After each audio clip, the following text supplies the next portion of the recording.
gonna brag about already? You can already. Yeah. This is my conference paper. I think you might be like an actual conference paper? Like an actual conference paper. Okay. You might be wondering, why am I presenting an actual conference paper about game design at the Games Development Club, right? The reason for that is because I want extra credit. I was 79 in my class, and this would bump me to an 80. Yeah, but besides that, it's actually kind of interesting. And then when you're done, sign this, please. Absolutely, yeah. So we're going to be talking about companion NPCs and how you actually make your player. I'll just read the subtitle. How companion NPCs forge parasocial relationships with your player characters. All right. So what do I mean when I say that is incorrect? What do I mean when I say parasociality? What I mean is when your companion NPC stops feeling like an object and starts feeling like more of a person, right? So Ubisoft has millions of dollars, but somehow they constantly manage to fail at this. How, right? I think one of the reasons is nobody really has a clear framework for what that looks like, okay? And so I'm going to present to you a couple sources, some information I found, and I'm going to synthesize it into an empirically supported framework on how to actually increase parasociality in your companion NPCs in single-player video games. So our first study is a survey. The survey had 213 participants, and while not explicitly about factors of parasociality, it was about types of attachment. And even though it wasn't explicitly about that, they did find a few common threads as to what increased how parasocial these characters were to the player. One of those things was independence, another was vulnerability, reciprocal care, relatability. You need your character not to be a Mary Sue, for example. And I'm going to go through these briefly because I'm sure you guys don't want to hear me talk about these studies forever. So our second study had 237 participants, and it touches more on the why. Our last study touched more on what are the types of attachment. This one explicitly states why players, feel attached to some characters versus others. So, in this survey, it confirmed that players feel less lonely when they have a companion NPC. When you're in especially open world games, it can be kind of desolate, other than NPCs here and there. When you have a companion NPC, you actually feel like you're building something. And the interesting thing about that is, even if your companion in an open world game doesn't have any of these factors that I will later suggest increase parasociality, they still can sometimes build a relationship, somehow. And I'll explain that a little bit later towards the end of my presentation. So, a couple other things that they valued in a character. One of those was self-sufficiency. A lot of people preferred characters that could, quote unquote, it's not on here. A lot of people preferred characters that could, quote unquote, take care of themselves. So, that was a very big part of what made characters feel more real and less like objects. Believability over quality is another thing. That's, I guess, kind of common sense. And universally, who could believe it, they hate when your NPCs block doors. And so our third study, and this is the final one, I promise I won't bore you any longer. There's a fun part after this. Is that students were asked essentially to choose 2 different games to analyze in kind of a stream of consciousness journal way as to how they felt to certain characters during their games, if that makes sense. Essentially, They were writing stream of consciousness diaries during the time they played the game.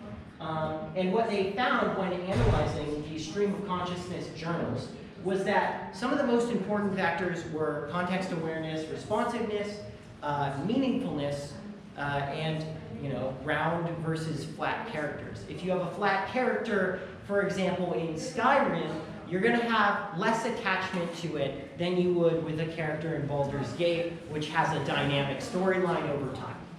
All right, so what does this mean? Oh, well, actually, we have one more study. This one was a smaller study, so I forgot about it. But this study, in short, just touched on mirroring and how we as people feel very immersed when characters make facial expressions that make sense and mirror our own. But when they make facial expressions that are like over-exaggerated or don't make sense for the context, it absolutely shatters immersion. Like, you can't do it. It destroys immersion. So I have a couple practical examples. Well, actually, before that, I have to state the factors. Sorry, it's been a second since I've done this presentation. So the factors, based on all 4 of these studies that I believe increase parasocial connection with companion NPCs are responsiveness. So, like, if I press E on this character, will it do a thing? It's very, very basic. Most characters have it. Competence / self-sufficiency. Does this character have its own agenda, right? Like, is this character built within the game to only serve my purposes, or does it have, other things it's trying to accomplish separately of you? That makes them feel more real. Adaptability and context awareness kind of flows in the same vein of that. But if you just, destroyed, I don't know, a dragon, for instance, that's kind of the classic. Players felt it was very important that their accomplishment was noted by their companion NPC. If they completely ignore it, right, after this thing that's been building over the course of who knows how many hours, and it was just flat out ignored, it kind of broke immersion. And lastly, character depth. So, that one's pretty self-explanatory. As a character, has a background independent of your own character, and is just another way that the character isn't built to just serve you. So, I have a couple examples that we can practically go through with these bullet points. This is the fun part. So my favorite mountain kitty, Peaches in Far Cry 5. This is an Ubisoft game. Take note of that. Is Peaches responsive? Yes. Peaches, you can pet it. It's very basic functionality. But is Peaches self-sufficient? Sometimes you don't fully control Peaches, right?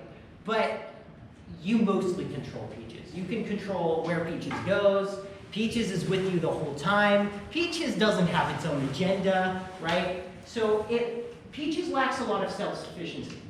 Context awareness, not really. Beyond like idle animations of like, oh, you've been waiting for this period of time, there are absolutely no context, there's no context awareness. Character depth, no, there's like an intro mission, that's it. Peaches is an example of a bad parasocial attempt. It doesn't engage your player parasocially. Ubisoft is just notorious for this. They're really bad at it. I have no idea why. Well, I do have an idea why. But here's another example. Lysel from Baldur's Gate 3. A significantly more story-driven game. Well, I shouldn't say that. I think Far Cry attempted it, but they didn't quite hit the nail where it was supposed to be. Anyways, Lysel is responsive, right? You can interact with her and have different, responses each time. Self-sufficiency, if you don't go the path that she wants for her own agenda, she will leave your party. That is very, very strong self-sufficiency that not a lot of characters have. Context awareness, absolutely. A lot of characters in Baldur's Gate 3 have this kind of context awareness. Character depth, yes, there's lore, right? As there should be in like a 100-hour game, right? Okay. Third example, there's 4 total, okay? Kim Kitsuragi from Disco Elysium. He is more of an interesting case, which is why I included him. Responsiveness, yes. Self-sufficiency and competence, yes, extremely. In fact, during the whole story, he is way more competent than you are. Adaptability and context awareness, absolutely, that's there too. Where it becomes interesting is with character depth. He has character depth, but it's hidden, and it makes the character want to know more. And so I'm going to move on to our fourth, Delilah from Firewatch. You might notice there's a picture of a fire tower here. That's because, spoiler alert, if you've never played the game's Firewatch, you never see Delilah. That's what makes this interesting. So as for responsiveness, yes, you'll get different dialogue options every time you go to the radio. Self-sufficiency, absolutely. She's your boss. She does her own stuff. Not always productive stuff, but she does. Adaptability and context awareness, absolutely. It's necessary for the storyline of the game. And finally, character depth, yes. And what's particularly important with character depth is that it's introduced slowly over time, right? It might seem obvious, but some games do it way too quickly. So, what does this mean for game design? That's kind of why, I made this whole presentation. So what it means is that you should give the companions agency. It's very important that they have their own goals. They're not just there to serve you, because that's unrealistic. How many people in your life do you know that are like that? Answer is 0. If there is, I would be very concerned. Secondly, context awareness. This one is just it's just so obvious after you look at all the data that it just breaks the illusion of personhood if they are not aware of what is going on. Thirdly, you want to avoid making them a tool. In other words, you want to avoid objectifying your companion NPC, because as soon as they're an object, you don't have to care about them, right? They're no longer a person. Then I have this future research section. I've never presented this part because the first time I presented this presentation, it was actually not completely finished. So, I found this thing that I noticed and observed anecdotally. I haven't seen any studies on it. It's called parasocial anchoring, or at least that's what I've coined it as. So I've noticed that a lot of people I've talked to, after maybe 40 plus hours in a game that has NPCs that aren't incredibly high in any of these traits that I've listed, will still find a way to parasocially connect, sometimes very strongly. For instance, Far Cry 5. Why I included Peaches is because I really like Peaches, but objectively, Peaches is not a very good parasocial character. And so the theory is that players project their own emotions after long periods of time onto these NPCs in order to satisfy that craving for connection in an otherwise, a place that's otherwise kind of desolate from it. So here are my works cited, excuse me. That's the end of my presentation.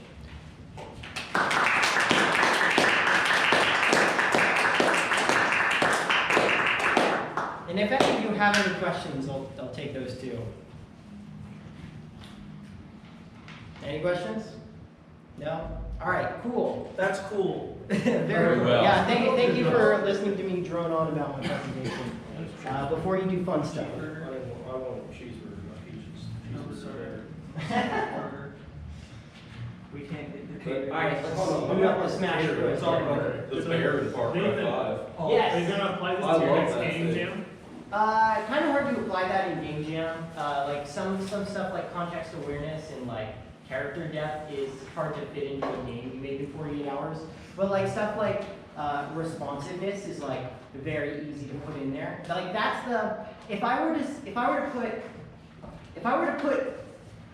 to take any aspect of my presentation and apply it to game jam, it would be that if you have an NPC that you want your player to be attached to, add some sort of feature with responsiveness. It just if you have a cat that you can click on and it purrs, it adds a little bit more connection than one that doesn't. Okay. Yeah, that's what I would say. Did